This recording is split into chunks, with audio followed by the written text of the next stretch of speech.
This is Horror Podcast.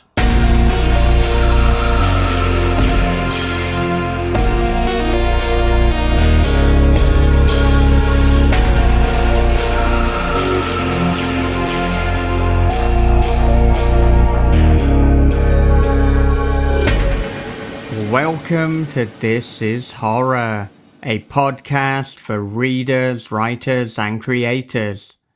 I'm Michael David Wilson, and every episode, alongside my co-host Bob Pastorella, we chat with masters of horror about writing, life lessons, creativity, and much more. And today's guest is Daniel Kraus. He is a New York Times bestseller.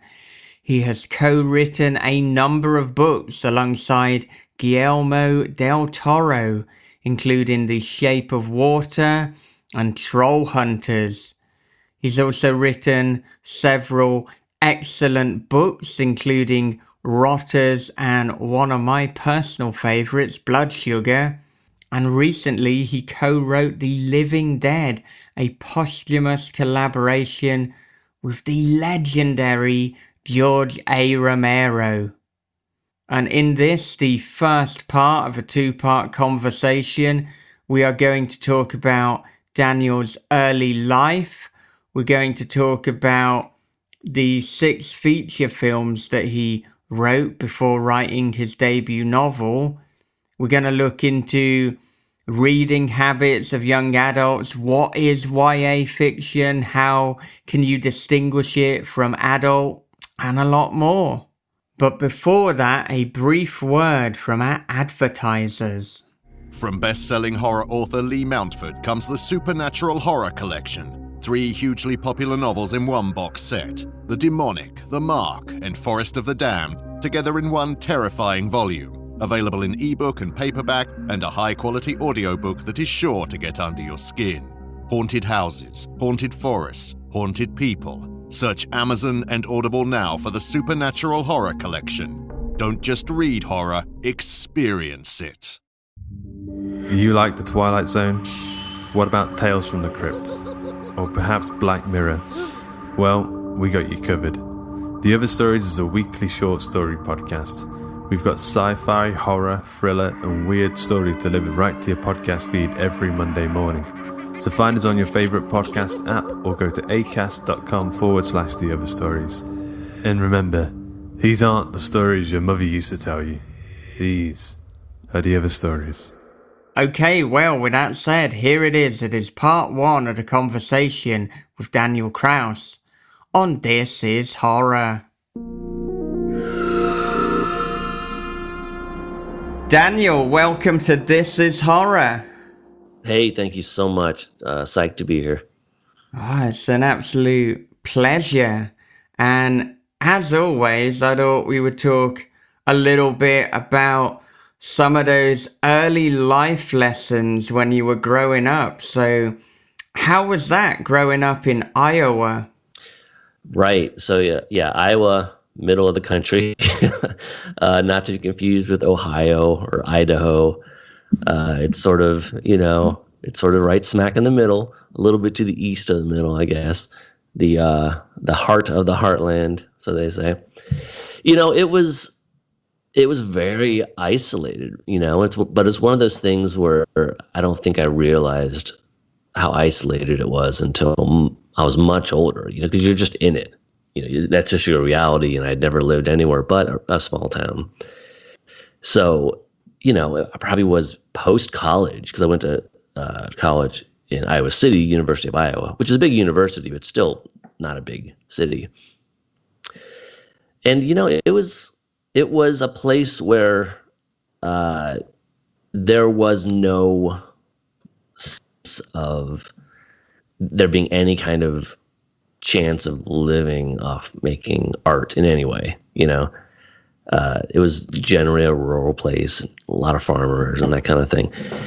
And, I not only did I not know any working artists, I didn't know anyone who knew anyone who knew anyone who were working artists, So it wasn't a place where, even though I was, I guess, a artist from very young. I started writing stories, probably in first or second grade. I was very young, but it was never for consumption for anyone but me.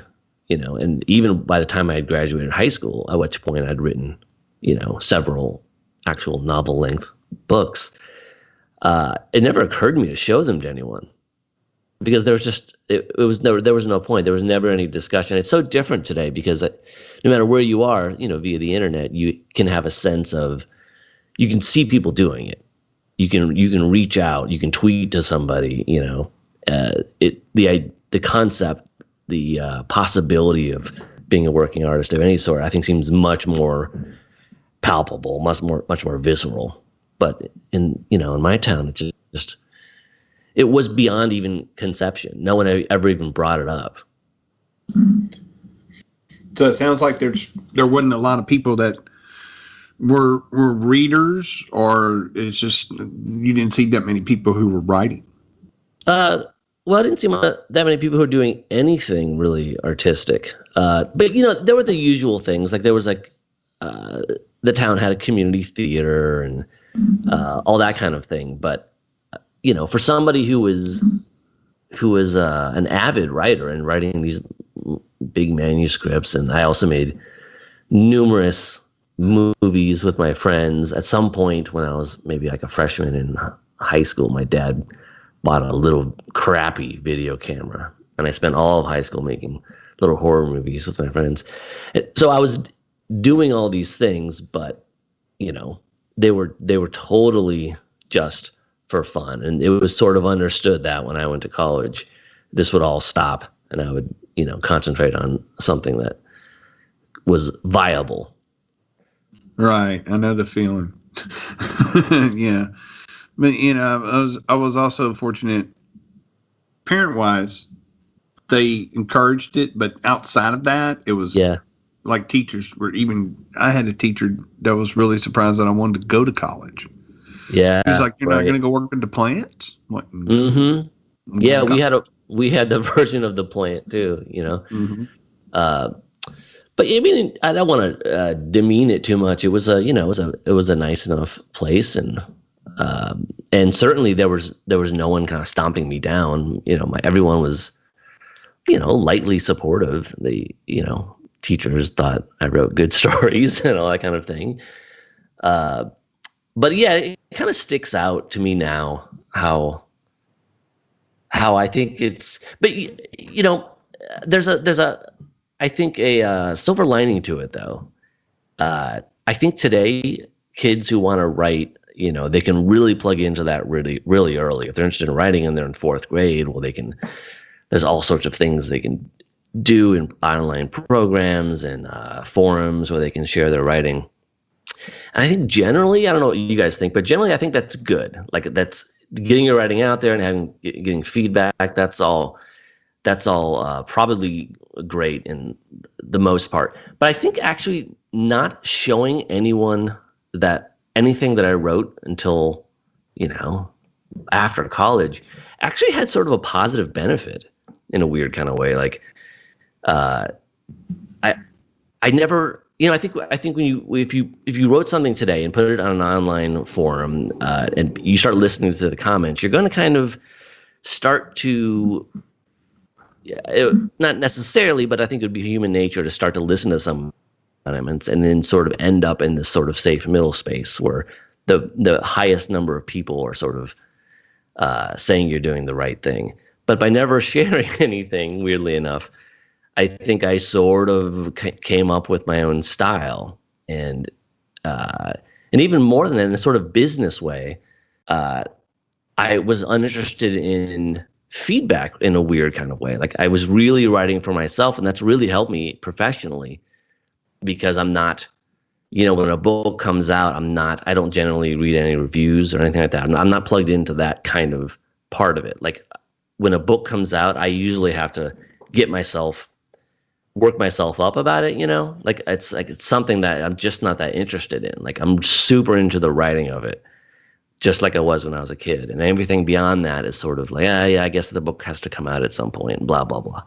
Yeah, yeah. And you say that you started writing stories when you were in first or second grade. I'm wondering if you can remember what some of those stories were, and was it always genre that you gravitated towards? Yeah, it was, well, it was sort of the monster genre, which Mm. is, I had a friend who lived nearby in my little neighborhood, and essentially, and I was being interviewed once recently, and they actually said that what we were doing, I never thought about it this way, was a shared sort of universe, Mm. like a Marvel type universe. Because essentially, what we did is we drew monsters, and we draw them and name them, and we put them in the folder. And I had a folder for good guys and a folder for bad guys, and then that was the main thing: draw the monsters, color the monsters. And sort of secondary to that was, okay, then we can sort of select some monsters out of the folders and write a story about them fighting in the woods or whatever. So the stories were sort of secondary. It was just a way to plug in the characters we had created. So in a sense, you were collaborating very early on. Yeah, yeah. I mean, I think there were some crossovers. Generally, our characters didn't cross over. We would just sort of show the stories to each other. So we did share each other's stories, and but yeah, in a way, I think it was definitely collaborative, and there was definitely kind of a sense of one-upmanship. Like if you drew a really good monster, I'd be like, oh shit, I gotta draw one that's better than that. But the stories, of course, were nothing. They were the equivalent of Godzilla fighting Mothra, except with horrible, horrible writing and just just filling up notebooks full of just bang and so fell down, and there's not much to it. Yeah, yeah, but I think at that age, I mean, that kind of thing is key, and you want to just have a sense of fun and play with the writing. You're not really doing it because you're setting out to create a marvelous piece of art. As a kid, you're essentially doing it for the same reason you might play a video game or play some game outside. It's to entertain yourself and to have fun. Yeah, that's right. I mean, I think we would write stories in the same way that we might play with Star Wars figures, We would just, that's what we were going to do today. Yeah, yeah, for sure. And so, I mean, you said that being in that small town, there was no real conception or idea that this could even be a financially viable thing to do, or it just wasn't a career to pursue. So I'm wondering, at what point did that change for you? When did you think, actually, this might be something that is viable? It was much later. I wrote, constantly through the end of high school. So eventually, I gave up the monsters and started writing about people, and it was all genre stuff, ghosts and people coming back from the dead and all that kind of thing, and then some fantasy stuff. And then when I got to college, there were film classes, and I barely even knew what the hell a film class would be. But like I said, I'd been making all these little movies. In fact, often some of them were original, but some of them were just like remakes of famous movies. Like we made Misery, and we made we actually did our own Night of the Living Dead.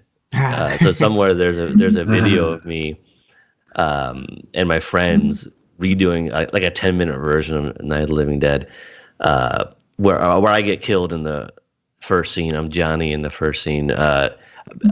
Since I was the cameraman, it was always important that I die right away so that I could operate the camera.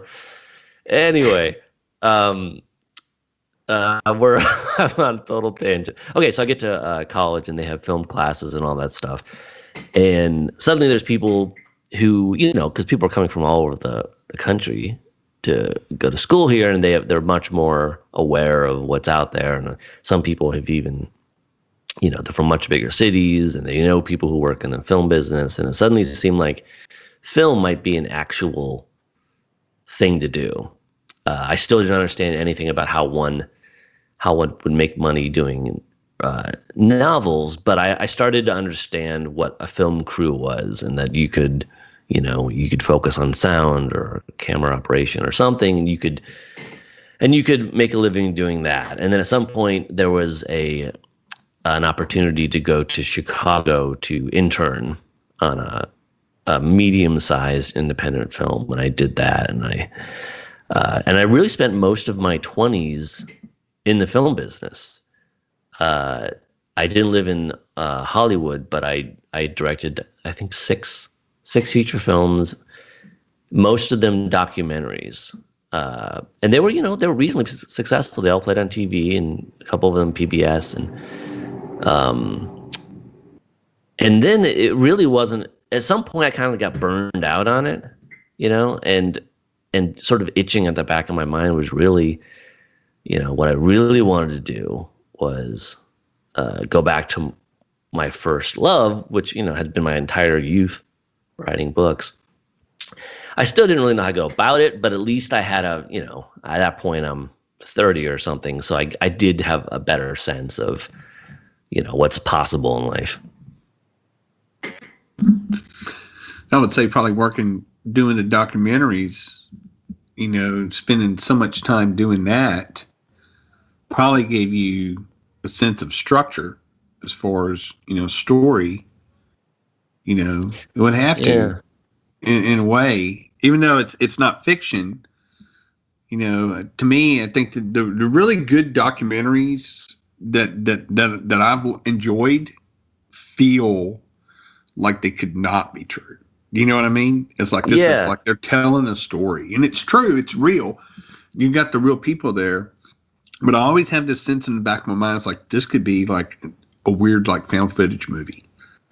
Yeah, that's a really interesting point. I've always tried to figure out what was the relationship between the documentaries and the books. But I think, my favorite part of movie making was actually the editing.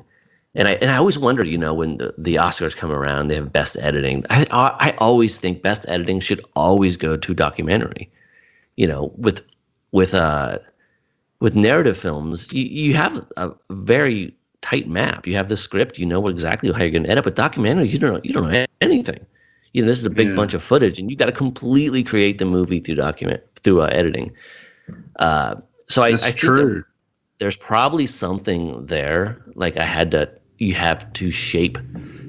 literally have to shape a movie out of just gobs of shapeless footage. So I'm sure I learned something about structure there.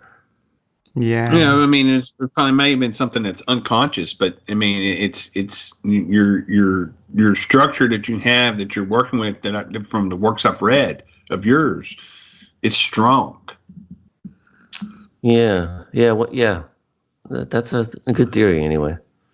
Well, you said that you were interning on a medium-sized independent film, so, I mean, can you tell us about this film and what were some of the lessons learned from it? Well, I'm not going to tell you the title. It was a film that's completely slipped into obscurity. No one's ever seen it. It's never came out, essentially. But it was a really bad movie. But they had raised a decent amount of money, and most of the film was shot in a mansion. And I learned pretty quick that I didn't like working on film sets. Right. And so when I did my documentaries, I did them almost completely alone. Sometimes I'd have a crew member to help me schlep things around and sort of help with other control issues. But even in like the small level, there was so much ego. I found it really unappealing. There was such a hierarchy involved, even on this small level. And after college, I would be on a few other film sets, and I never really loved it. And I think that's what eventually a big part of what pushed me back to books is that at the end of the day, I'm a real hermit. You know, I like to work alone. I like to sit here exactly where I'm sitting right now, day after day, hour after hour. That's really where I like to be. And it's, you know, books can give that. Writing books can give me really all the pleasure and sort of peace of mind that movies can't really. Yeah. And I think in terms of working routine, I mean, it can be important to have that structure, to have that place and those prescribed times in which you work. So when you get into that chair, you know that it's writing time, and your brain almost switches into that mode. Yeah, I mean, I don't know about you two, but there are a lot of people, and maybe one of you are among them, who really thrive on writing in coffee shops and other places that aren't that change, you know. And I don't fully get it. I mean, I sort of understand that maybe it shakes you up a little bit and wakes you up, or maybe you just have a household full of noise and it's just impossible. But yeah, I'm definitely the type that I want to wake up early, sit right down, and put in a factory's day of work on the word assembly line. Yeah. I mean, I think my preference is to write at home, to write in the same place, listening to the same music, you know, put the headphones on. So if there is noise, well, I'm unaware anyway. In terms of coffee shops, it's the kind of place that I will go if I can't be at home. So if I'm working a full-time job and then I've got a lunch break, then go to a coffee shop again, put the same kind of music on and try and replicate that. But, you know, ideally just be at home. But as we've said numerous times on This Is Horror, it's about finding what works for you. You know, this is our experience. For other people, your mileage may vary.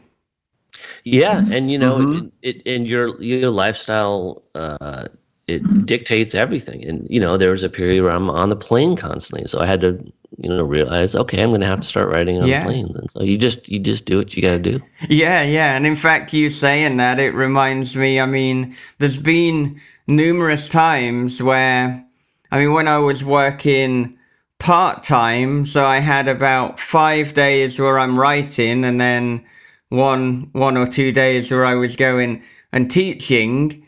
Well, it seemed that on the days where I was teaching, all these story ideas suddenly turned up, and it's like, what are you doing? This is like one of the days where you're not meant to be appearing. So the only thing I could do was get out my iPhone on my commute and just open up a note document and just start writing. And it certainly is not the ideal or my preferred way of writing, you know, into a little phone, into a note application, but you do what you've got to do.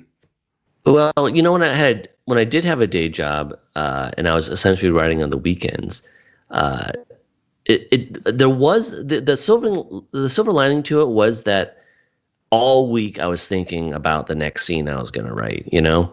Yeah. And so I was taking notes on it. I was getting ready for it.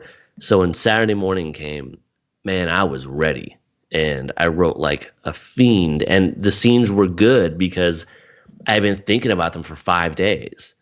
So there was something to that, having to wait. I mean, I don't know that it's the ideal, but it wasn't terrible. Yeah. And to be honest, I think with any, or at least with most life circumstances, you can look for that silver lining. I mean, you can say, okay, but why is this situation good? What is the positive here? So, I mean, if we're to take, okay, the fact that at the moment I am separated from my wife and I'm separated from my 2-year-old daughter because of this global pandemic. I'm in Japan, they're in the UK, but I mean, a positive is I have got more writing time. I'm not saying that outweighs, you know, not being with my family, but I do have that. I do have almost like freedom with my time that last had before I became a dad. So it's always looking at, okay, but what is something good out of this situation? What is a positive? And to be honest, I think that this is how, at least for me, it avoids me getting into negative thought loops and concentrating too much on the bad, because there is a lot of bad that happens globally and within our lives, but we also have to look for the good. And if you look hard enough, you'll find that too. No, I mean, I fully agree. I think a lot of that is just, man, that sounds cheesy, and I'm not an optimist in general. I'm a pretty serious pessimist. But I think you're right. I mean, finding the good in the situation, just like everyone else, I've had I wrote through various different configurations of jobs. And I think I did generally find ways to carve out writing situations that made sense and that made the best out of the situation. Just like I was saying with writing on the weekends, like I built it up in my head as kind of a good thing, and that's whether that was real or not. It's, I think, convincing yourself that this isn't so bad, and I can make this work for me instead of against me, is a huge mental thing to overcome. Mm-hmm. Yeah, it is. I had a similar problem in 2012. Something really, really bad happened to me. It was very serious, and but there was a lot of wait. I had to wait, and I at first did not like that. And it was a pretty traumatic thing, so I had to work through that. And then it's like my father told me, he goes, you will learn to adapt. He goes, and when you sense that, you need to hold on to the one thing that's making you change. And you hold on to that, and that change, you need to set it in your head that change is good. That's a good thing. So I adapted to this momentous change. And I was determined, once I recognized what potential I had, turn the negative into something quite positive. And I'm like you, I'm the eternal pessimist on here. I call it that I'm a realist, but I'm probably not. Or Michael's, he's very optimistic, and I can get, but I learned how to adapt to it. And I think, if my circumstances change, I'll do the normal. Everybody goes through the same process. I'm gonna fight it. It's like, I hate this change. Da da da da da. But then I'm gonna say, okay, hold on. I can turn this around. Because if I can't turn it around, then to me there's almost like no alternative at all. And I'm just gonna be miserable all the time, and I don't like being miserable. As much as pessimist, I don't like it. You can spiral downward as well as you can spiral upward. I mean, you really just have to catch the right wave. It's like you're saying, you just have to be aware enough that you catch on to the thing that's working, even if it's just for a flash, and then kind of hammer away at it and just don't let it go. It's this is the most inspiring thing I've ever said. Yeah, but it is inspiring because it's true, and it's. I mean, and one of the things that we talk about on here a lot is because we find this with a lot of writers, that we really have to take care of our emotional and mental health. Not just because it allows us to create stories and to write and things like that, but it allows us to be, I guess, less miserable, to be more happy. And I think it's important. Yeah. I mean, yeah, that's the ideal. I'm sure we all are succeeding and failing at that a little bit every day. But yeah, it's the old sort of romantic idea of you're gonna do your best work when you're devastated or something. It just doesn't seem to really be the reality. Yeah. Most of the time. Mm-hmm. Yeah. And what kind of things are you doing to take care of your mental health? Well, not enough. I work too hard. I mean, this is, if anyone who knows me know this is the case for decades. I don't know how long, but I worked 7 days a week. Now, as of 2 years ago, I started taking out Sundays, and it's still hard. It's Sundays are still a challenge. I will sometimes just sort of, walk around the house. My knee will be bouncing. It's like, I don't know what to do with myself. And I think this probably started, when I was making those movies in high school, where I set up this sort of system for myself that there was something that was really fun, but it also was a production line in a sense, that I was going to make these things, and I didn't have any editing equipment, so I didn't edit them. But and I became a sort of production machine, and I think I drive a lot of self-worth out of that, too much. And it was the same when I started making movies. I mean,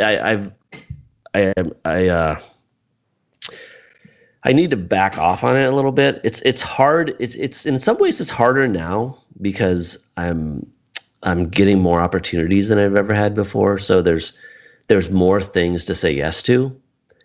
But I'm not getting any younger. At some point, my body's going to need to actually be able to rest on Sunday, and then who knows, maybe someday take off Saturdays. I mean, anything's possible.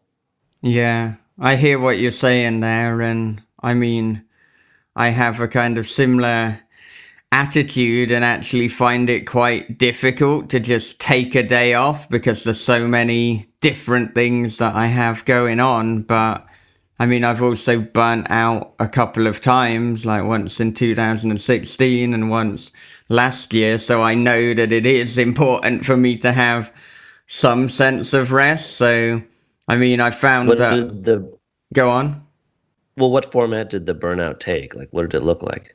So, I mean, in 2016, I was living in Portugal. I was teaching full time, but also I was writing and running This Is Horror and podcasting. And so I essentially had 2 full-time jobs. I wasn't really going out. And then I just got progressively more and more ill. Like I had more sick days than I have in any year of my life. I was getting these migraines, and just every kind of health marker was shot to shit. And it was like, if I don't do something, then, something very bad is going to happen. So I had a choice that either the writing had to go and This Is Horror, or the teaching had to go, or my health had to go.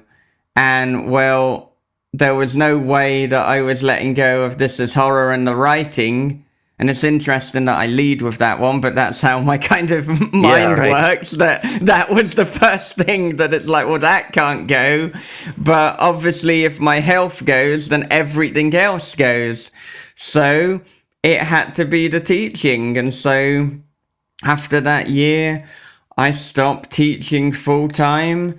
And then I was like not teaching for a number of months, and then just went to 1 or 2 days per week. And that was a pretty good balance. And then the burnout in 2019. So I was a new father at that point. And because I had all the self-employed work and my wife was a full-time teacher, it made sense for me to look after our daughter. Well, when I do something, I try to do it to the best of my ability. So I was simultaneously trying to do the writing, This Is Horror, etc., to the best of my ability, and to be the best stay-at-home dad. Again, the theme here is I'm trying to do 2 full-time jobs at once, and the burnout that time culminated with me basically collapsing and having a fainting episode and panic attacks and going to hospital. So I thought, I should probably so the change short something. the short version for you then is it shows up as physical illness. Yeah, that would have been much more concise, Daniel. So next time someone asks me, your version was fine. I'm just encapsulating it. yeah. So that's how it happened. And now at the moment, I'm back in Japan. That's where I'm hoping to be permanently now. I mean, we just always gravitate back to Japan. So instead of like flipping between countries, this is where I now want to stay. But to get the easiest way to get the visa was to take a full-time teaching job. So this is the first full-time teaching job I've had since I burnt out from full-time teaching. But the good thing with this job are the hours are easier, and the amount of holiday that I have is much more than previous teaching roles. And the thing that I'm doing to try and safeguard my health is that I am prioritizing sleep.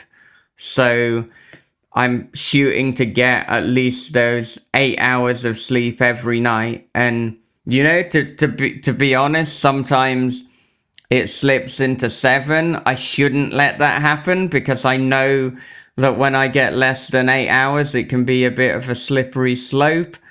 But, I mean, in Portugal, there was no concept of get a minimum amount of sleep per night. There was too much work to be done. But now that is a hard rule for me. Another hard rule is that I do some form of exercise every day because I'm also predisposed to arthritis. So if I don't do that, then my joints and body kind of flare up and I'm in like physical pain because of that. And then I'm also trying to take at least one of the weekend days off to have some sort of rest.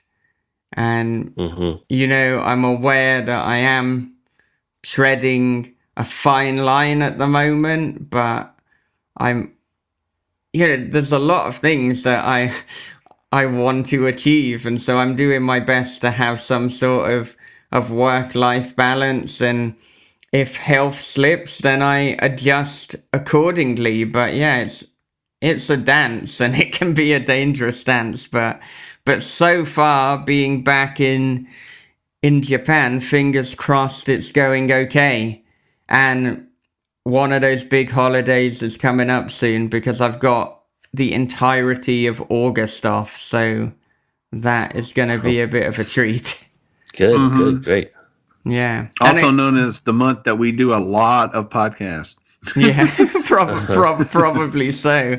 And I should add that when I got this job, there were a couple of positions that I chose between, and I chose the one with the most holiday because, I mean, essentially, the teaching and that job, it's just a job. The writing and This Is Horror, that's where the real passion is. That's the career.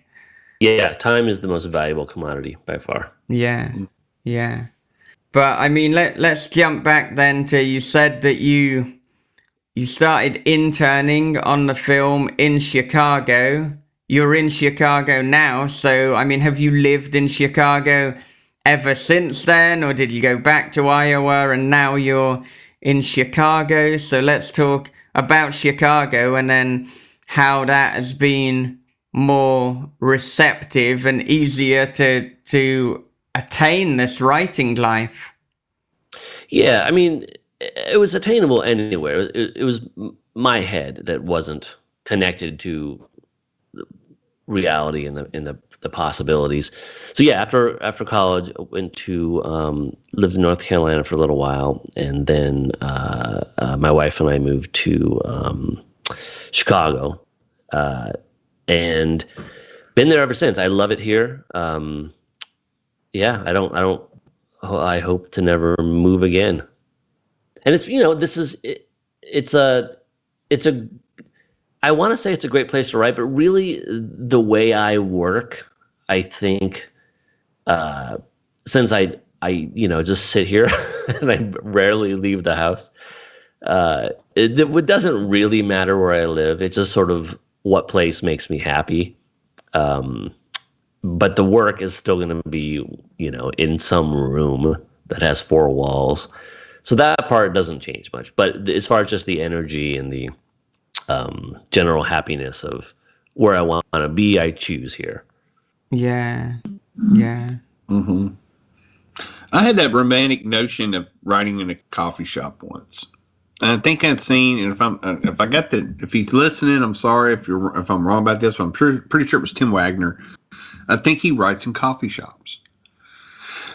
And that's fine if you can do it, like we talked about earlier. But I had this notion I wanted to do that. I was like, man, I got up early, went to go I got my laptop, made sure it was charged and all that. And I said, man, I'm gonna go to Starbucks and get me a coffee. And I couldn't find a place to sit, so I've been back here ever since. Yeah, and that's like me. And so go ahead. Sorry. No, it's just I don't know. As soon as I walked in, I got my coffee and I left. Yeah, that was like fuck this. I used to. There were a couple times that I've lived near the beach, and I always had this romantic notion that I was going to work at the beach or just read at the beach, and I end up just hating it. Like, it's too hot, it's too bright, sand gets in the book. It's a disaster. Yeah. Well, speaking of coffee shops, I mean, as a big coffee fan, one thing that I'm doing now that I'm in this new city, and I'm like, well, I suppose I should make some friends and socialize with people. That's what us humans are meant to do. So I have found out the decent coffee shops in the city already, but I'll be honest that as I was saying, I have to take off one day a week. I was trying to justify to myself, oh, maybe my day off I could go to the coffee shop and then, talk to people there, and I could bring my laptop and I could work on a story. And it's like, God damn it, Michael, that's not fucking taking the day off, is it? It's like just trying to sneak ways in to write, to work on things. But yeah, I do the same thing. Yeah. I don't know. I mean, it's a step there. It's got me out of the house. So yeah. Exactly. You just, it's baby steps. Yeah. But your first novel, The Monster Variations, came out in 2009. So what is the timeline there from working on these 6 feature films, these documentaries, to then having a serious go at writing a novel and then getting it published? It was, they overlapped some. I think I was probably still making the documentaries when I released my first, at least 2 novels, maybe 3. So for a while I was, I'm sure I had a full-time job and writing novels and making movies. And that was probably ridiculous. Okay, it was definitely ridiculous. So eventually I had to once I started, selling books, something had to give. And so it was like you were saying, it's like, well, I gotta keep my health. You have to choose something. And so I let the movies go, which was, it's a shame because I did really like making them, but I like writing better. I'm the happiest when I'm writing. So I didn't really doubt that I was making the right choice. It felt sustainable in a way that making movies didn't. It just felt healthier, I just don't, there's so much additional stress to movies, there's so many, you got to make corporations and there's lots of money involved, and there's permission forms and insurance, and it's just it's like running a business, and not to mention all the gear you have to own and all the computers and the cameras and the mics. I was thrilled when I started writing novels, and I would look at my little tiny USB drive that was on my keychain and be like, wow, everything's right here on this $10 USB drive. That's awesome. Yeah, yeah. And I mean, like all of us, I love the movies. I'd like to see my work on the screen, but I much prefer as a creative writing stories, and that then I'll send it to my film manager and say, can you try and sell this? Can you get it in front of the right people? That's the involvement with the movies that I feel more comfortable with. It's like, send it to someone to potentially get it made into something. But yeah, in terms of the actual making, I mean, it's a collaboration with a lot of moving parts, whereas with the writing, I mean, you really just have to rely on yourself unless it's a collaborative effort, but then it's only one other person anyway. Yeah, the control is so much deeper, and that's what, I mean, we'll get to The Living Dead later, but that's what George Romero was so excited about his novel, was that he could finally control everything. No one was going to slash his budget, because the budget was whatever he wanted it to be. Yeah. And I mean, something with a lot of your works, I mean, and with the first one, The Monster Variations, it was in the 100 Best Stuff for Teens list from the New York Public Library in 2010. Many of your works are classified as young adult, but I mean, I know that you've spoken about them really being the upper age of young adult fiction. So what I'm wondering is, what do you see as the distinction between a YA novel and an adult novel? Where do you think the lines blur, and what are some of the absolute hard lines? Well, I mean, where the lines blur, I mean, my books are where the lines blur. Yeah. I am the blurred line. Yeah. That should be my autobiography. Yeah. So in my case, there are very few of my books that are YA that couldn't have been adult. It was sort of a situation of, if I have a young adult character, if I have a young adult main character, then it's grist for the mill for YA, and that's it.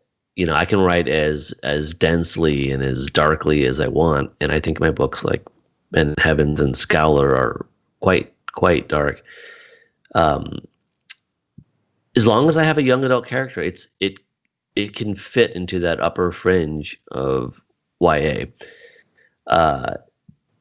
But most of the books that I published, I didn't write thinking one way or the other. I just wrote them, and then I kind of let the agents and editors kind of figure out where to fit them. And for my young adult books, I generally had, a book published as young adult, and so when I finished another book, I was like, well, it has a young character, and let's just see if they want it, since they contractually have the first look at something. And they just kept buying them, so they kept on kind of being slotted to that side of it. And of course, now I've done stuff that's published as adult, and so I'm doing things on all sides of the line now. But yeah, I mean, there are definitely probably some things that wouldn't fly in young adult. Mostly they're probably sex related. I don't tend to write a lot about that kind of stuff, so I don't run across trouble too much. I've gone very far with violence and other stuff, and that hasn't. I've had brave editors who just let it, believed in it, and just we put it out there, and it's done okay. Yeah, I mean, Bent Heavens, which I read recently, might be the most violent supposedly YA book. I don't even know it. You've classified it as YA, but as you say, it could easily be an adult book as well. I mean, it's simultaneously both. But yeah, the point is that is probably the most violent YA book that I've ever read. You know, especially when you get deep into it. I do sort of, I gotta admit, I do sort of like the idea of really intense work being pointed at young adults. Like I do like that, because I think I would have really responded to that kind of thing when I was a kid. So, and I think by publishing Bent Heavens as YA, there's more teens that will read it than if it had been published as an adult book. Where it doesn't really work the other way, vice versa. Like I don't remember I don't know what the recent stats are, but like half of people who read young adult books are adult anyway. Yeah. So I'm still getting the adult readers with the young adult book. But I think when you publish as adult, you don't necessarily get the young adult readers. So I do kind of like the idea that I'm messing up some teens in a good way, and kind of making their head jerk back and saying, wow, this is something I haven't read before. These are themes that are, I haven't had a book that has tried to take on this stuff before in such a visceral way.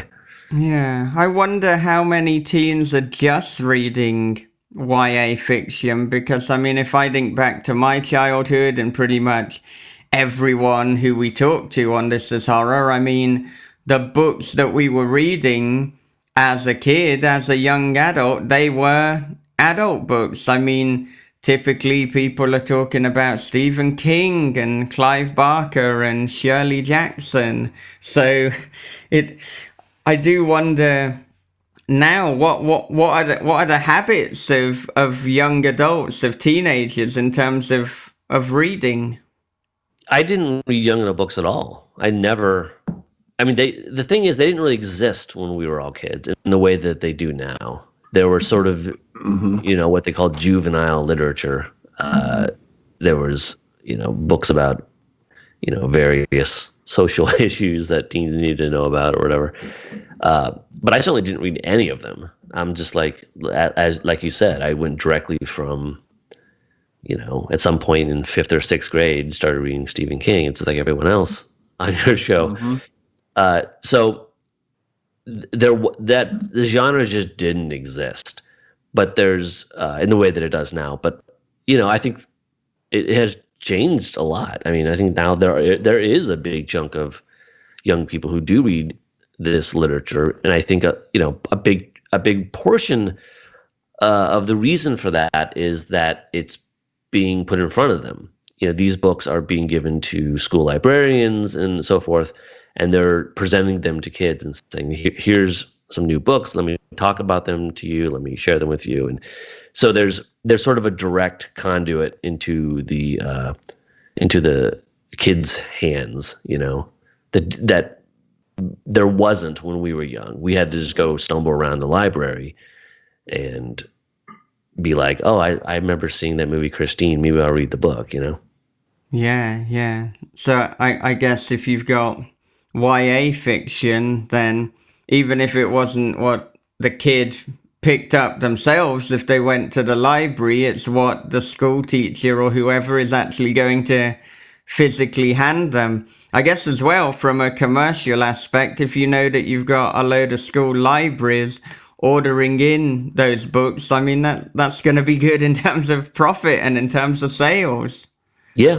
I mean, that's a good point too. Yeah, I remember when I first started getting really serious about writing back in 1988, 89, and I went to my first, Writers Guild meeting, the local guild, and then, gearing up for the big conference and everything. One of the things that they always told us that YA was the hardest genre to get into. And at the time, I'm basically, out of my teens, I'm 19, 20 years old. And I had been reading adult books since I was 12, because we didn't really have a YA market at that time. I'm 53 now, so I don't know how old you are, Daniel, but I have a feeling that we're probably within a decade, And so we really didn't have that explosion that they've had in young adult. And it's probably been going on underneath my nose for 20 something years because I just haven't really read that many. And so like this year, I've read 2 YA books, yours and Wilder Girls. And I'm like, there's a whole section of the fucking bookstore that's just for me. That's how I feel, because it's nothing but genre. And I'm like going, why didn't someone tell me? And it's like, they have been telling you. You just didn't listen, and that I feel like, man, I don't know. Yeah. It's like, and then, but now it's like, I almost like, I don't have enough time in my life to read all the things I want to read now, obviously. Yeah. I mean, isn't it, that's the same way as when you discover a new author, right? And it's an author who has 30 books. And you're like, oh, it's simultaneously great and depressing. Yeah. Now I have another writer who I'm gonna have to read all their books. I'm running out of years here. But I think around the time of, although the first Harry Potter was middle grade and not technically YA, I think that's really when the market started to go wild, and you started seeing the market swell and big advances starting to be handed out, and I think that's where it really became this market that had a big presence in your Barnes and Nobles and Borders. Mm-hmm. And it's massive. I mean, it is massive when you have a whole age group that has just as many shelves as general fiction in a Barnes and Noble. You have to put that into perspective. They've taken an age group. Yeah, it's crazy, really. Literally have more shelves than what you have for general fiction, more stacks. Yeah. And you're just like, wow, okay, now I'm really putting this into perspective. Yeah, if you look at it from like age range, so if you say, okay, YA is maybe, 12th grade down to, I don't know, let's say 8th grade or something like that, you're talking about 5 years of time. That's extremely narrow. And to have so many books for such a small quadrant of readers is really something. Mm-hmm. And, and it's like these kids, they're saving up their money. They're buying these books on Kindle. Their parents are getting them for them. Their grandparents are getting them for them. They're reading them. And it's like, as soon as I discovered it, the first thought in my mind is, I'm going to write a young adult novel, and then I'm like, hold on, it really doesn't work that way. I think that if you tried to do it, then you'd probably not do well. It's just something you still got to focus on the story, Yeah, I mean, there's certainly plenty of people who set out to write young adult novels, and they do. But yeah, for me, it's like you don't want the cart to lead the horse. You want to write the art anyway. I write the book first, and it's possible that somewhere during the writing I'll have a sense of where it's going to go, but often I don't. And I finish the book, and it can be adult. It could be a straight shot adult, or it could be an upper level YA, depending on if I have a young character. And sometimes I don't, and so there's not sometimes the book does not have a teen lead, and so obviously it's not going to be a young adult book. Right. Yeah, and I think if whilst you're writing a book you worry too much about the genre or classification, that's how you can easily fall into tropes or start writing cliched stuff. So, as you say, better not to think about it too much. And because the thing is as well, even if you decide, okay, this is definitely this subgenre, maybe marketers or booksellers will just decide something different. So don't worry about that, because as a writer, that essentially isn't your job, not at that stage anyway. Yes, yeah. Keep your nose down. Like let other people worry about that stuff, or you can worry about it, but much later. Yeah. Well, your second novel, Rotters, is the one that really got you a lot of attention and accolades. So, I mean, at that point, was that when you knew that this was a lifelong career and pursuit? And was it at that point that you then quit whatever other jobs you had on the go?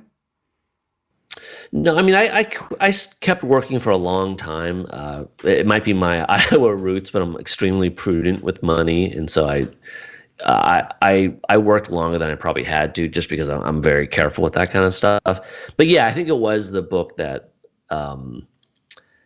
that changed everything. My first book, Monster Variations, which I have a lot of affection for, was kind of just an experiment, a writing experiment. It wasn't really. I didn't really think it'd be published. You know, it was the first book I had written, and it was just sort of trying out. Do I know what a book looks like and feels like? And then it sold. So really, what Rotters really felt to me like my first book. That was really sort of in my voice, and I remember, you know, I set out. I mean, I tried to, and I often try to do this. I try to fake myself out in having a lot of confidence. And I remember, because it tends to help me. I remember when I was planning Rotters, I was like, all right, I'm going to try to write the best horror novel of the year. Like, I'm just going to like set my sights on the absolute top. And I'm sure I didn't do that, but it did, convincing myself that I have a shot at such lofty goals tends to help me. So I have to get into this headspace where I feel strong and I feel confident that I can pull something off. So yeah, Rotters, as soon as I handed it in and from the editor, things felt different. It was like everyone sort of woke up and was like, oh, whoa, this is something notable. Yeah, so Rotters really changed everything for me.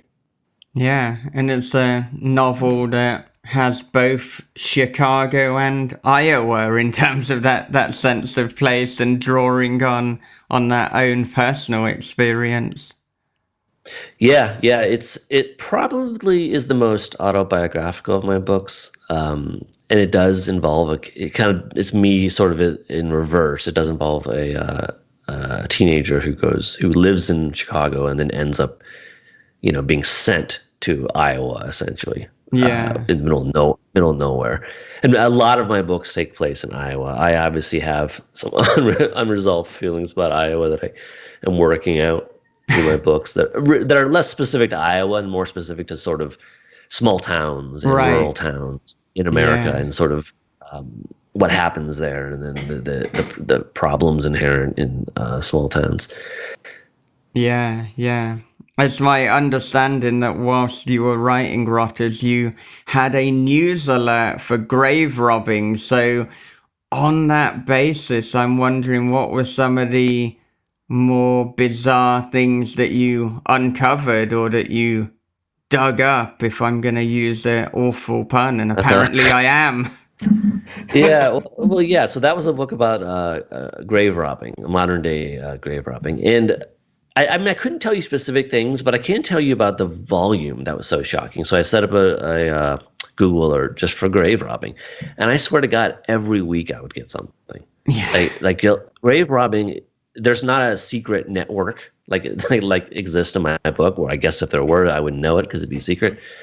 But there certainly are many instances of grave robbing happening all over the place. It was shocking. The sense is, I mean, the book is about people who are so good at it that you don't know about it. So, you know, what these Google alerts would show me is just all the people who are digging up graves and who weren't good at it, you know? Yeah. So there would be, a lot of it would just be sort of weird vandalism. Like there would be a grave that was disrupted and the skull was gone or something. A lot of times, most of the times, it wouldn't be clear why the body was dug up. On occasion, the body would be missing. Those are the most troubling ones. That's when you kind of get into Ed Gein type territory. You start wondering what's going on there.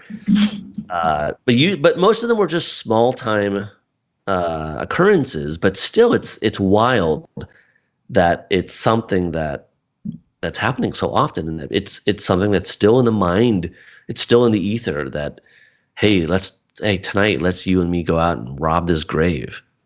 Yeah. I just can't even imagine that. Right. Well, that's a good thing, Bob. I mean, it's good that you can't empathize with that mindset.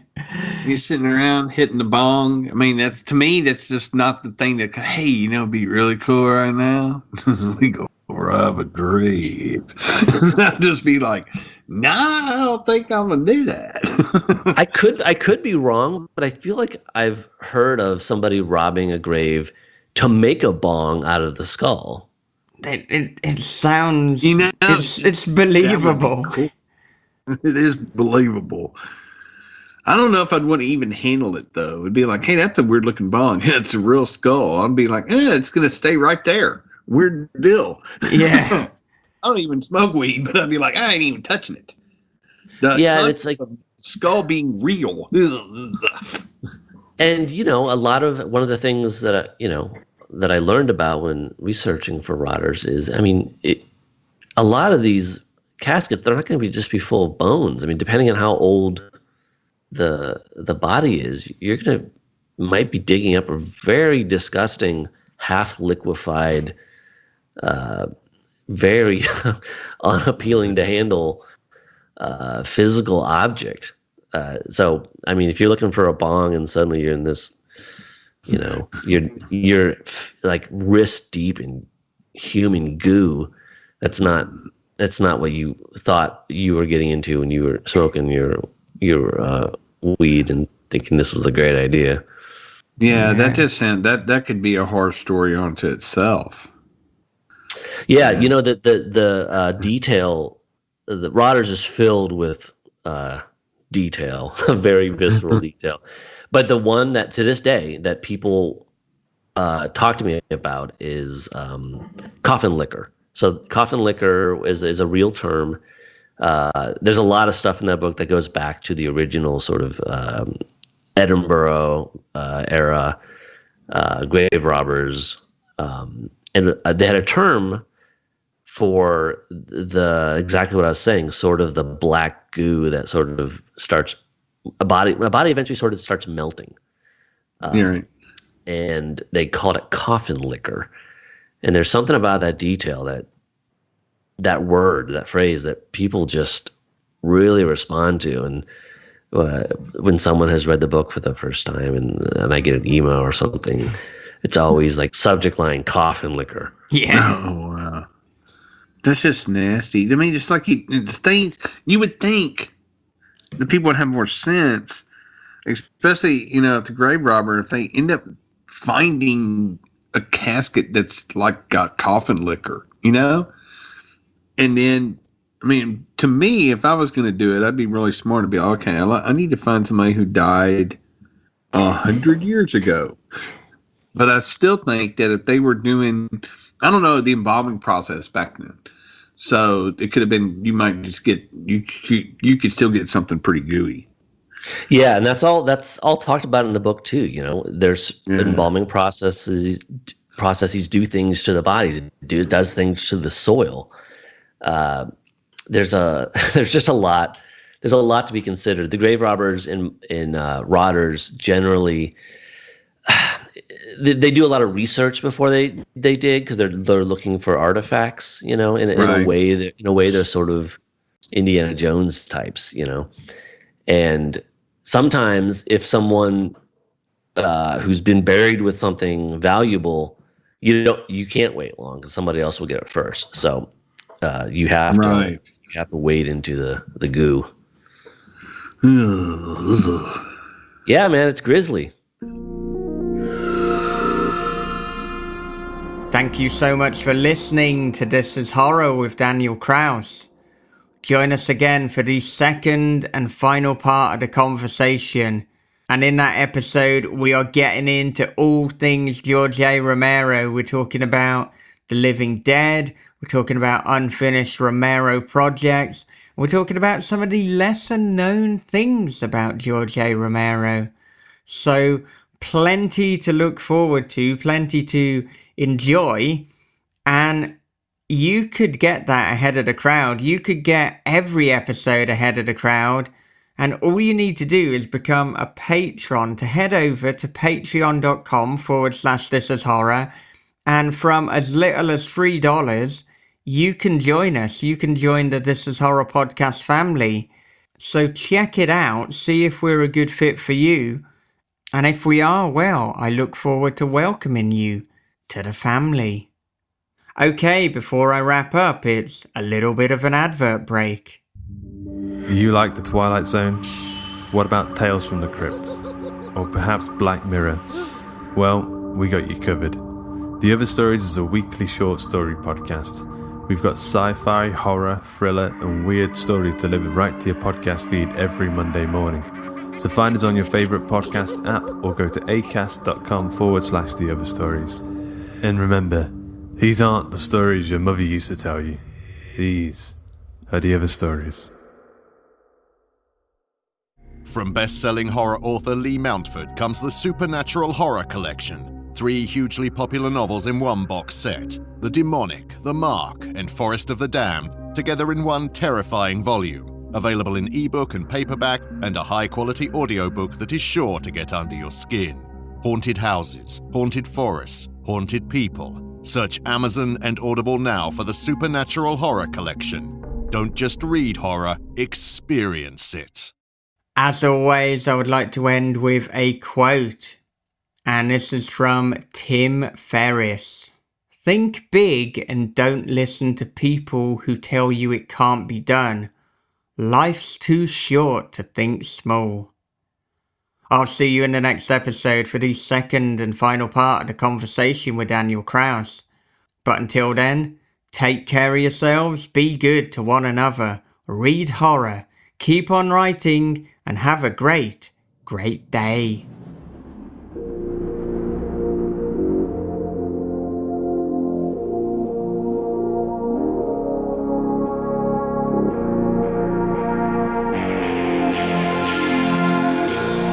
This is Horror Podcast.